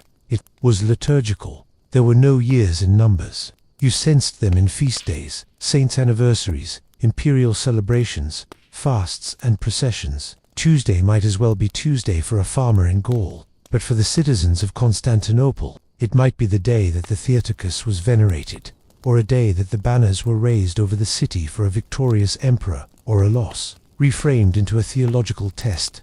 Your calendar was a geography of holy memory, constantly signaling, you live within a godly order. This could help undo the Byzantine rhythm of life, which was punctuated not by clocks but by bells, chants, smells, the sudden approach of ceremonial processions. Picture yourself living in a city where, at any given moment, bishops will parade with relics through your neighborhood, while choirs intone the hymn of the new life of eternity. You're supposed to stop, bow your head, make the sign of the cross, drop a coin in a bowl to ward off bad luck. That's not civic life, that's immersive theology. This psychological script went further at the imperial court. Etiquette was in every breath for a noble. It didn't walk into a room, you processed. You didn't speak, you intoned. And when you screwed up, it wasn't just the social embarrassment. This was cosmic dissonance. Not humiliating that I failed to bow properly. It was heretical. It was a sign you hadn't matched the divine blueprint. You were not just rude, but wrong in your hierarchy of things. It sounds exhausting, and it was, but it also brought clarity to people. In a world of plague, war, uncertainty, and existential threats, Byzantium provided structure that seemed eternal. People knew where they fit in, even if they were at the bottom. Your soul had coordinates. You could look at the emperor and see the starry glow of him without envy, but awe. You weren't to rise, you were to orbit. Architecture, too, helped nudge along this psychological wiring. The city itself educated your senses. Small streets opened into huge squares, with statues of emperors on columns. Cramped markets suddenly gave way to vast basilicas, reverberating with chants. You spent your life looking down there, and then, in Hagia Sophia, you looked up, and there was Christ's Pantocrator in gold, high, 100 feet above you, his hand raised, his gaze knowing. That wasn't a painting. That was God monitoring your posture. This visual order determined behavior. You were brought up not to spew blasphemy, and artisans murmured prayers before cutting metal, before applying dyes. In battle, a soldier would bring an icon with him not for morale, but to erect a kind of reality bubble around himself in which victory was more possible simply because the icon was present. And the point wasn't just to win, it was to be seen winning, by heaven. Even punishments were a play of the mind. The nose of a criminal might be cut off, not merely to disfigure, but to brand the soul. A traitor could be marched through the streets in rags, not simply to humiliate, but to educate the public in what disharmony looked like. You weren't punished merely, you were turned into a negative icon, a portable warning. And yet, with all this containment, there was a weird sort of liberation as well. If you played by the rules, you could rise. A clever eunuch could become ruler of the empire. A well-connected monk might whisper theology that changed the policies of the emperor. A general who was victorious in battle, attentive to court, ceremony and careful to carry out his functions in his own right, rather than delegate them, could expect to become emperor. The key was not to fight the system, it was to dance it better than everyone else. And the psychological tension of Byzantium was this. You were always stuck between humility and cosmic nearness. You bent over low, but you were bending. Exposed to sacred geometry, you fasted, but beneath golden domes. You cried for your sins. While strolling past relics that had allegedly cured emperors, you were tiny, but you were part of something infinitely large. Even death was something they managed as part of this psych management. Funerals served as more than mourning. They were for continuity. It was the body in full view, not hidden. Icons were kissed. Candles were held. The chants were not woeful. There were details about the fact that the dead one was now passing into a bureaucratic divinity. The soul would be judged, not only for sins, but for how well it lived life according to Imperial cosmology. And the greatest fear, being forgotten, to be excluded from the liturgy, to die unrecognized. For Byzantium, memory was power. That was why names were spoken out loud over and over in prayer, why graves were marked with icons, why saints were painted carrying books and scrolls, so they would never be deleted from the empire's metaphysical database. This was a civilization that not only built cities, it built mental architecture, a palace in the mind, a cathedral in the soul, and it protected that structure with rules, robes, candles, colors, titles, smoke and sound. Byzantine bling was never merely eye candy, it was behavioral conditioning, ensheathed in divine velvet, reinforced by gold, for keeping the mind aligned with the throne, even when the throne was cracking. For all its gold-threaded magnificence, Byzantium wasn't governed by angels in robes, it was governed by men in robes pretending to be divine.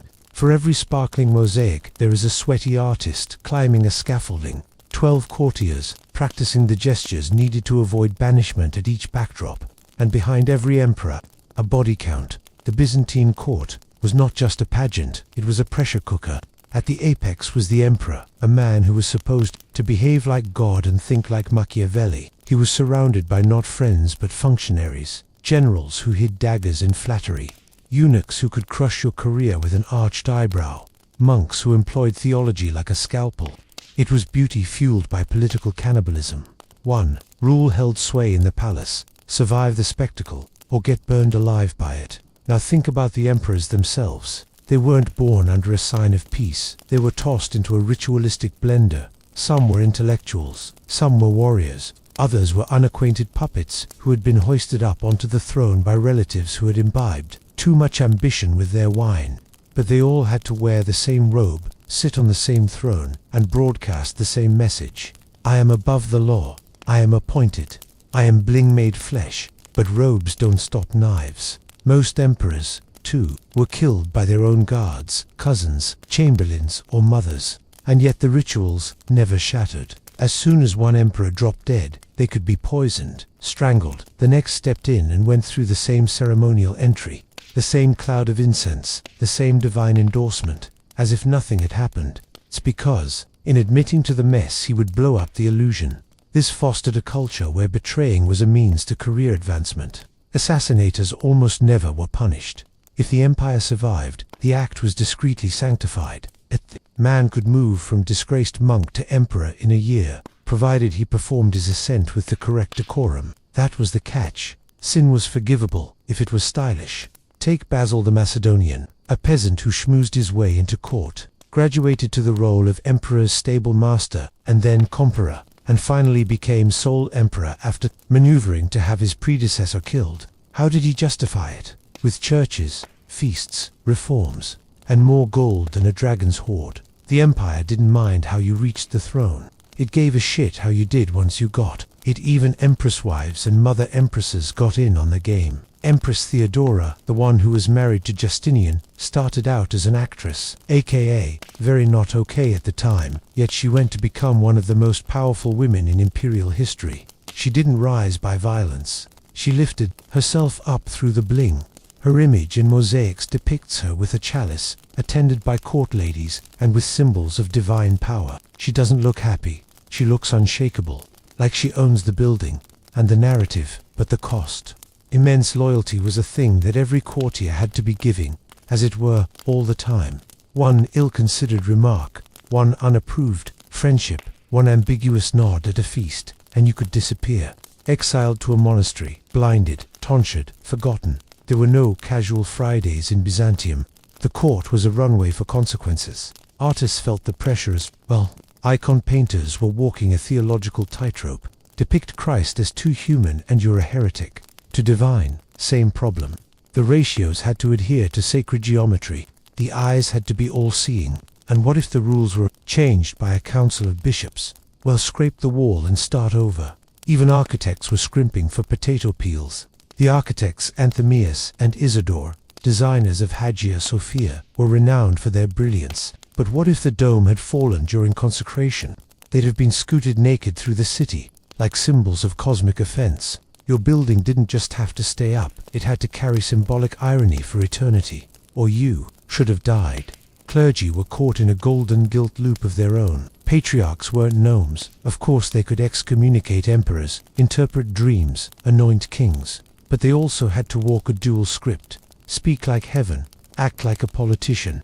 A single false theological position, and they'd find themselves accused of heresy. Too quiet, and they would be passed by. Too bold, blinded, exiled, or buried beneath a psalter. The cost in psychic terms of this ceremonial warfare was high. Picture having to get up every day and have your face, things you say, click of a heel, hollow of a silence, all of those things that have nothing to do with who you are, read as political intent.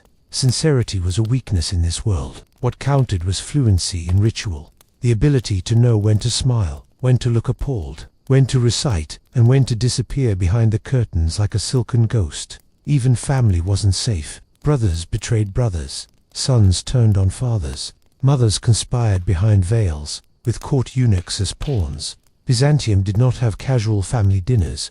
It did blood-stained heritage swaddled in pageantry. Yet in all of this the empire remained dazzling, because it was built to withstand one person burning out. A general could fall.